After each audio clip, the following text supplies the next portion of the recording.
Hello, Rosel देंगे तो रुक जाएगा। रुक जाएगा तो क्या करेंगे, आज के बाद बोतल खरीदना बंद कर देंगे। उसको भी देंगे कि भाई देखो, तुम्हारा अगर 7 mm है तो वो 10 mm नहीं बनेगा, यहाँ के बाद तुम्हारा कैल्शियम डिपॉजिट होना कम हो जाएगा। तो ऑलमोस्ट बाकी RGGL और बाकी चीजों से आपका काम तो हो रहा है।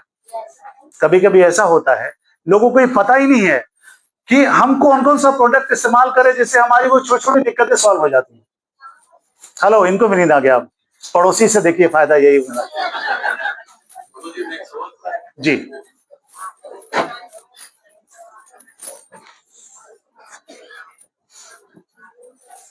एक आम सी समस्या है, मैं समझता हूँ कि आप सभी लोग उससे जूझती हो, एसिडिटी।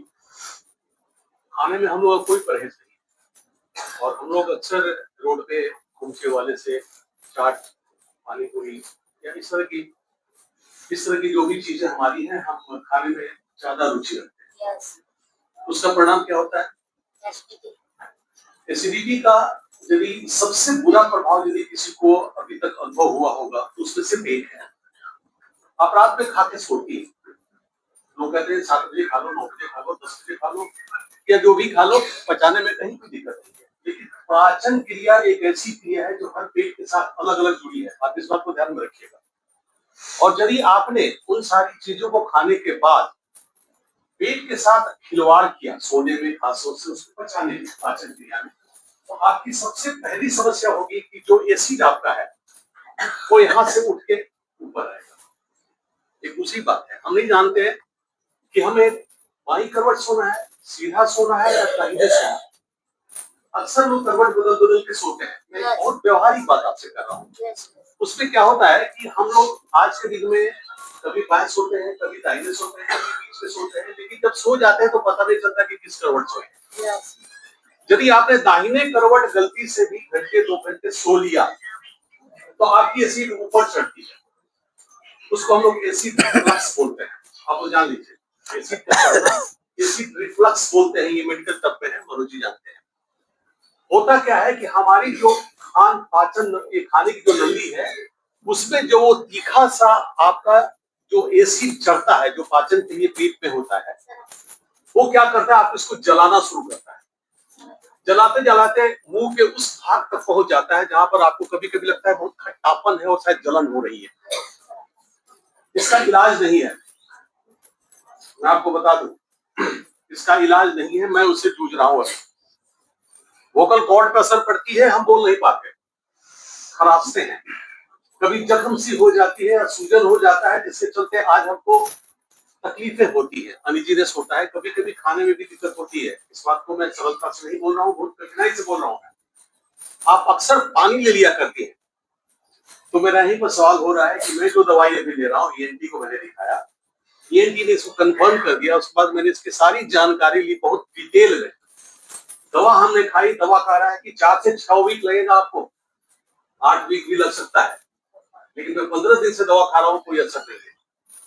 और आज इसके बारे में कोई हमें नहीं बताया कि सूजन है, वो जख्म है, या गले में जहां पर आज हमको तकलीफ हो रही है वो बढ़ा हुआ है। क्योंकि हम जब कुछ बोलते हैं तो हमको लगता है कि कोई चीज एक एक्स्ट्रा साइज में आ गया है, कुछ बड़े साइज में बढ़ गया है सूजन, या उसकी आकृति बढ़ गई है। तब अब सवाल ये उठता है कि यहाँ पर रोजल का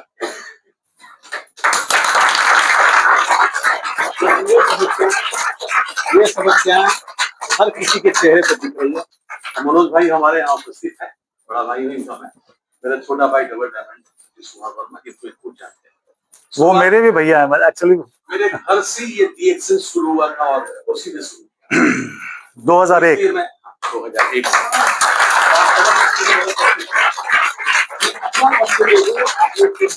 आपके उत्साह को बढ़ाने के लिए मैं 70 साल I'm of 70 years और मुझे 102 साल रहना है। बोर्ड पे रोजल नहीं लिखा गया, लेकिन आप अपना बोर्ड रखिए तो अपने जरूर लिखिएगा कि हमको 102 साल की जिंदगी चाहिए, ये टारगेट है मेरा। आप इसे 20 में हासिल कर लेंगे, ठीक है मनोज जी? जी। लेकिन एक बात और भी है, कैसे करेंगे? मैं रिटायर कर गया, मैं जनरल मैनेजर था, मैं एग्रीकल्चर का आदमी हूँ। अभी माइक्रोबायोलॉजी पर मैं काम कर रहा हूँ, आपके पेट पर काम कर रहा हूँ, पेट पे, जिसमें माइक्रोबायोम्स होते हैं। बैक्टीरिया जिसको बोलते हैं, आपको कोई जानकारी नहीं होगी, मैं बताऊंगा वो बैक्टीरिया क्या है और कैसे आपको आज के दिन में आपकी हाव भाव, आपकी मुस्कुराहट और आपकी नींद को कंट्रोल करता है। ये मैं तो अगली अगली अगली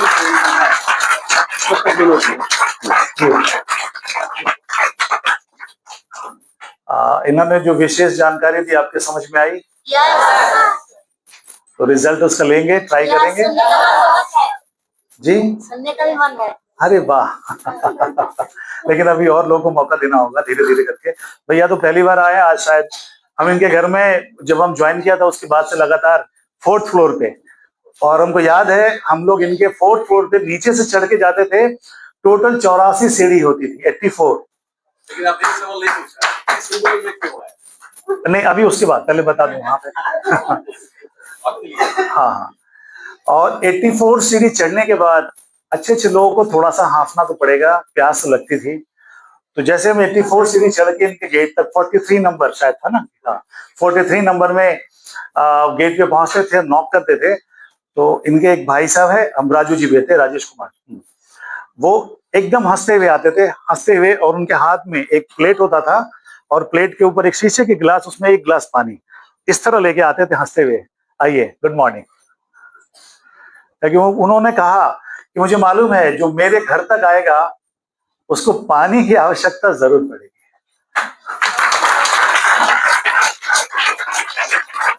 तो अपने लाइफ में हम पहली बार किसी को इतना मुस्कुराते हुए पानी देते हुए देखा था, वो हमको आज भी याद है। तो उनसे हम, इधर तो मुलाकात नहीं है काफी दिन से, मैं उनको हमेशा याद करता हूँ। उनके बड़े भाई सतीश जी, जिनके साथ हम लोग काम भी करते हैं, तो उनसे इन बारे में जरूर कहते हैं कि राजू जी कैसे हैं, उन्हीं से पता चलता है। जब वो चले गए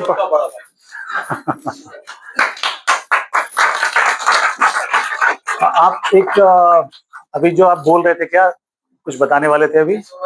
हाँ, क्यों आया? ये आपके लिए बहुत बड़ा इंस्पिरेशन होगा, और जहाँ तक मैं समझ रहा हूँ जीवन की सारी जरूरतें पूरी कभी नहीं, बशर्ते कि आप उसको जागृत रखें, अपनी इच्छाओं को जागृत। इच्छाओं को जागृत रखने के लिए कोई भौतिक सुख पाने की जरूरत नहीं है, या उसको केंद्र में रख के हम नहीं सोचे, क्योंकि हमारे सुख की सीमा बहुत ऊपर तक है। पहले 102 साल की बात है, लेकिन उसके बाद क्या होगा? उसके बाद आप जो पाएंगी वो इस भूतल का आश्चर्य हो, और उस आश्चर्य, उस चमत्कार को आप किससे जोड़ कर देखेंगी? मैं एक ही लाइन में उसके बारे में बता दूं आपको, खुद से जोड़ के देखिएगा। इस करके आप किसी को मत दीजिए, किसी को नहीं, वो आपकी पूंजी है। आपकी सबसे बड़ी पूंजी क्या है बताइए? बहुत खुशी हुई। और जो भी आप हासिल करेंगे कहां से करेंगे? तो इसकी ताकत कितनी बड़ी होनी चाहिए? ताकत कौन बड़ा बनाएगा? और उससे आप जो करेंगे और डीएक्शन से जो जुड़ाव बनाएंगे, उसमें डीएक्शन का सहयोग बहुत बड़ा हो। क्योंकि आज जिस चीज ने मुझे प्रेरित किया, मैं 2 शब्दों में आपको बता दूं, मेरी वाइफ और मेरे 2 बच्चे हैं। दोनों ही बच्चों की मैंने शादी कर दी, एक बेटा और बेटी है, और दोनों ही अभी कनाडा के सिटीजन है। ये मैंने बनाया, अभी सिटीजनशिप लेकर वहां बैठे हुए हैं कनाडा में, टोरंटो में। एक एमबीए है आईआईएम से, और एक इंजीनियर है आईआईटी से, ऑस्ट्रेलिया से, और आज अमेरिकन कंपनी में काम करता है, लेकिन वो इंडियन है। मेरा एक चीज ये कहना है कि अब हम दोनों अकेले हैं। क्या ऐसा वक्त किसी के पास नहीं आएगा? आप तैयार हैं उसके लिए? क्या तैयारी किया?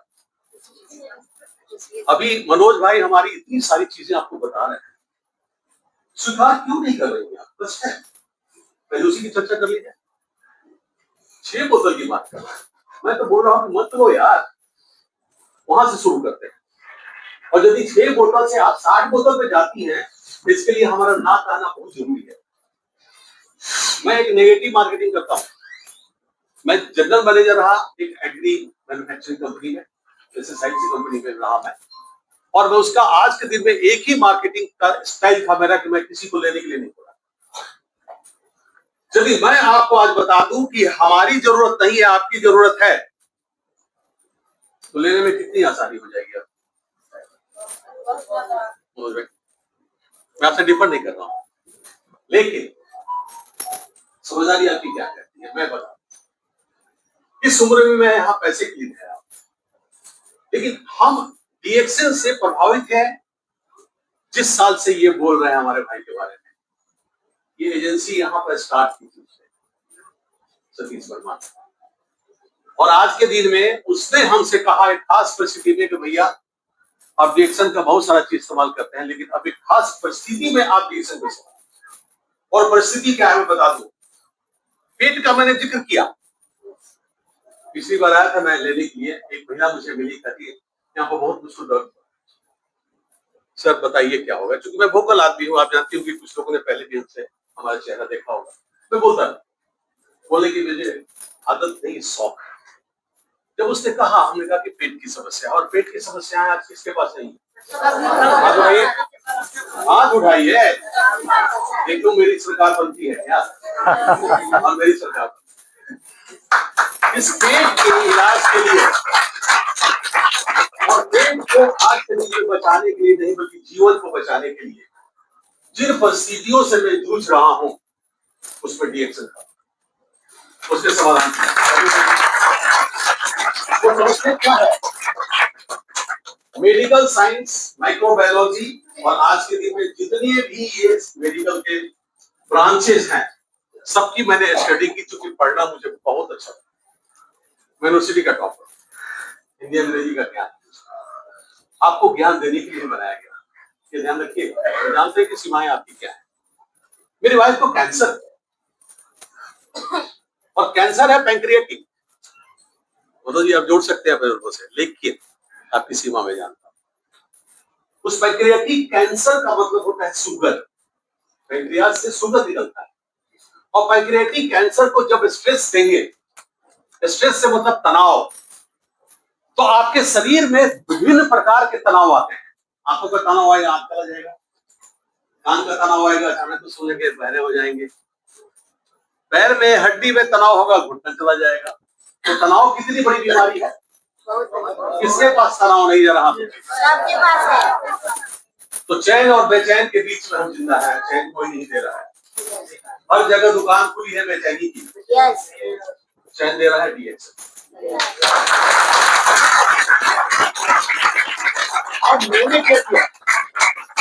अब मैंने क्या किया अपनी वाइफ के लिए, मेरा वो मिशन है, the mission not to earn, बड़ा बनना और आज के अमीर बनना मेरा नहीं, मेरा पर्सनल आपके लिए।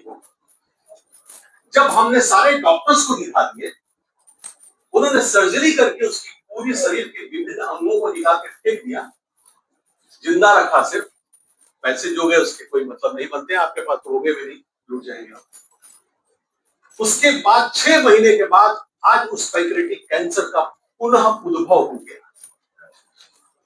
और ये इतना खतरनाक चीज है, इतनी खतरनाक चीज है, यदि आप इसके बारे में जानेंगी तो आपके पूरे शरीर में घूमता रहता है, फैलता रहता है, और जब फैलता है तो छोटी अवस्था में या प्रारंभिक अवस्था में आप उसको नहीं देख सकती।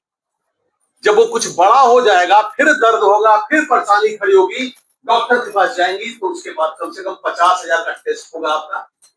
तो 50,000 के टेस्ट के बाद आपको कहा जाएगा कि आप कीमो करवाइए, रेडिएशन कराइए, या फिर सर्जरी करवाइए। मतलब ये जाने वाली पूरी व्यवस्था वहां पर बनी हुई है। किसी बुराई नहीं कर रहा हूं, व्यवहारिक बात कर रहा हूं। आप क्या करेंगी, आपके पास क्या उपचार है, जान बचाना, और जान बचाने में उनके पास कोई इलाज नहीं है। मैं यूके में द लेटेस्ट मेडिसिन, माने इंग्लैंड, यूएसए, कनाडा, रिसर्च जहां चल रही है, मैंने इसके बारे में पूछा, मैंने जाना समझा, हमारे अपने लोग हैं जो रिसर्च में लगे हुए हैं। किसी ने कहा कि अभी तक कोई इलाज उसका नहीं है। अब अपना अपना पेट मत पकड़िएगा, रिएक्शन को पकड़िएगा, सुरक्षा कवच, तो मैंने पकड़ लिया।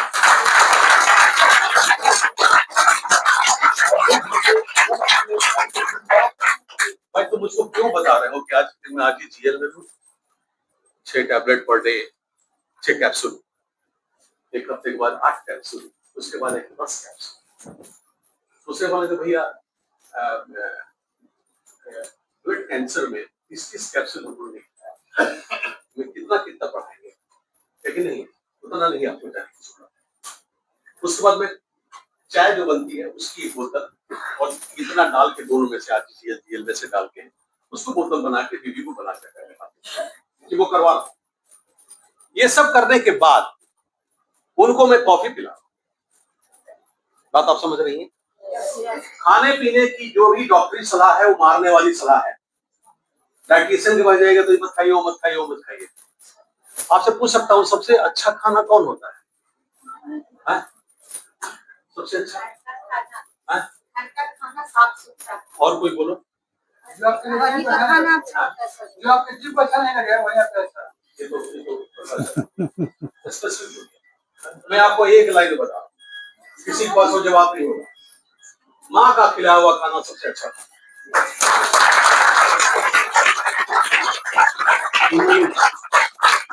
बच्चे को आपने जो पहले दिन मुंह में डाल दिया, तो जो उसने खा लिया भूलता नहीं। उसके बाद बाजार खुलती है, क्या माँ बिगड़ जाती है, उसको खिलाना शुरू करती है मैगी 2 मिनट्स। और मैगी 2 मिनट्स का मतलब जो है, क्योंकि माँ के खाना से बेहतर तो कोई है ही नहीं। लोग कहते हैं कि रोज चावल खा रहे हो तुम बहुत शुगर हो जाएगा, फैटी हो जाओगे। इतने साल में 69 से 71 के बीच में रहा हूँ। पिछले 25 वर्ष की उम्र जब मेरी हुई और 70 साल की उम्र तक यही। और चावल का वोरेशियस फीडर हूं मैं, सुबह दोपहर शाम चावल का कुछ भी बना दो ना खा लेते हैं। कहने का मेरा मतलब है कि आपका शरीर आपका है और आपके शरीर के तरीके आपके हैं। यदि उन तरीकों को आपने पहचाना और जो खाते हैं और शरीर को पसंद है वो सबसे अच्छा खाना है, और माँ का खाना इसीलिए सबसे अच्छा। वाइफ को मैंने कहा कि हमारे पिताजी नहीं हम चिकन भी खाने लगे तो थोड़ा सा चिकन भी खा लो। खाने में कहीं कोई परहेज की बात नहीं होती है, समझने की बातें हैं वो।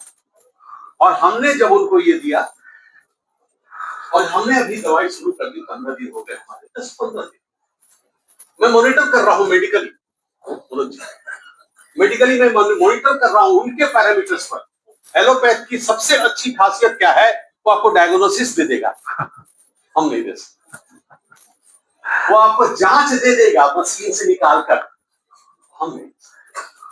आपको चाहिए ना जाने के लिए, फोटो खींच देगा, हड्डी टूट गई, वो कहां से मिलेगा, पकड़ लीजिए उसको, मैं बताऊंगा, मैं पढ़ दूंगा, आपको पढ़ना सिखा दूंगा मैं, और रिएक्शन